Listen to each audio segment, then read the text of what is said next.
I saw this apple star bread recipe from that bread lady on Instagram, and I was like, hey, I never make pretty things. Maybe I ought to try my hand at making a pretty thing. So let's rock. Just like many classic love stories, this one begins with 2 teaspoons of yeast. Now give me some sugar, baby, 50 grams. 270 milliliters of warm milk, and give it a good Donny whiz-bang. This is to proof the yeast, to get that yeast working, and to prove that the yeast is good. And guess what? I never actually do this. I know my yeast is going to work. If ever my yeast proves to not be active, I find out the hard way with a flat-ass loaf of bread. See, not proof, yet I'm still carrying on with life. Add 500 grams of AP flour, half a stick of melted unsalted butter, 1 room temp egg, and today's wild card ingredient that I am totally down with, 20 grams of potato flakes. And of course, let's drink to the 1 teaspoon of kosher salt of the earth. I let this spin with the dough hook for about 5 to 6 minutes until it looks like this. Then cover and wait an hour while I get its innards ready. 3 big teas granulated sugar, 3 big teas brown sugar, and I always measure the white sugar first so I can use the same spoon in the brown sugar. Right there is a hack that you can take to your bookie. A big tea of cinnamon, which if you ask me is about the minimum amount of cinnamon that should go in anything.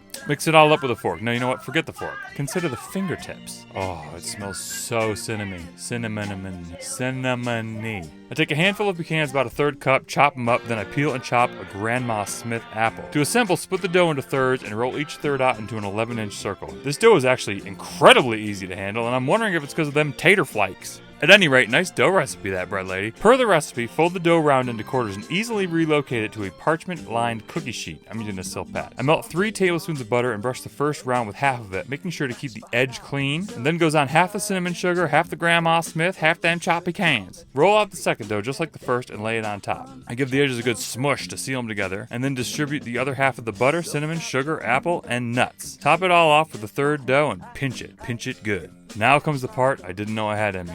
Dig deep. You can do it too. Take a round device. I'm using this biscuit cutter, but you can use anything circular. Even a to-go cup from Rizzled McSquizzled. Or the top of your iced latte domed whipped cream holder lid thing.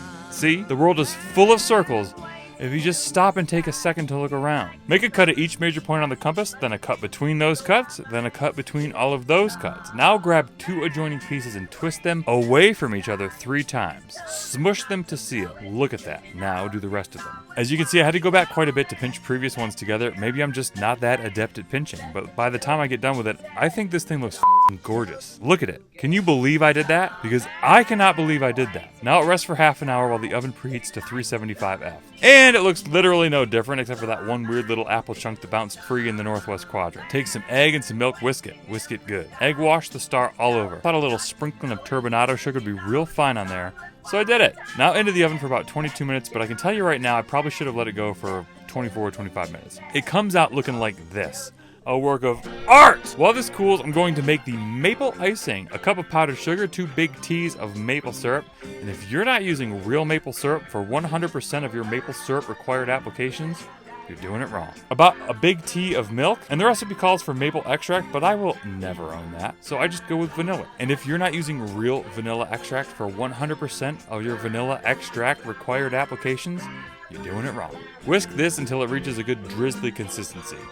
This looks drizzly enough. Watch here as I drizzle the drizzly drizzle all over the dough, and also as my camera goes in and out of focus. Now grab a hunk. The cute little star points have kind of already done their job in partitioning this into perfect little serving pieces. So just tear off one of its legs and chow down. Like I said, this could have used another few minutes in the oven, in the middle, where it wasn't cut. It's kind of underdone, just slightly, basically raw. But the outside, where the starlight shines brightest, is freaking delicious.